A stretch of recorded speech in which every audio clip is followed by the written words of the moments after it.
வரலாற்றுல நடந்த போர்கள்னாலே நமக்கு சில வருஷங்கள் தான் ஞாபகத்துக்கு வரும். ஆனா கிட்டத்தட்ட 1000 வருஷங்கள் வரைக்கும் நீடிச்ச உலகத்தோட மிக நீண்ட போர்கள பத்தி நாம இன்னைக்கு பார்க்க போறோம். பார்க்கலாமா? இந்த பட்டியல்ல 5வது மற்றும் 4வது இடத்துல இருக்கிற வியட்நாம் போர், அப்புறம் அமெரிக்காவுக்கும் தலிபான்களுக்கும் இடையிலான ஆப்கானிஸ்தான் போர், இது ரெண்டுமே பாத்தீங்கன்னா சரியா 20 வருஷங்கள் நடந்திருக்கு.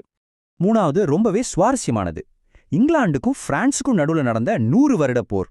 பேருக்கு தான் 100 வருஷம், ஆனா உண்மையிலேயே அது 116 வருஷங்கள் தொடர்ந்து நடந்திருக்க தெரியுமா? 2வது இடத்துல நெதர்லாந்துக்கும் சில்லி தீவுகளுக்கும் நடந்த போர். இது 335 வருஷங்கள் நீடிச்சிருக்கு.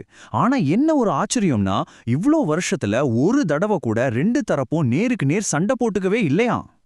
இப்போ முதல் இடத்துல ஸ்பெயின்ல கிறிஸ்தவ அரசுகளுக்கும் இஸ்லாமிய நாடுகளுக்கும் நடுவுல நடந்த ரென்கான்கிஸ்டா போர் கொஞ்சம் கூட நம்ப முடியாத வகையில 781 வருஷங்கள் நடந்திருக்குங்க.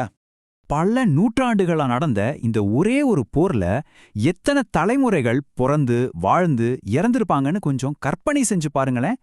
நினைச்சு பார்க்கவே அவ்வளோ பிரமிப்பா இருக்குல்ல?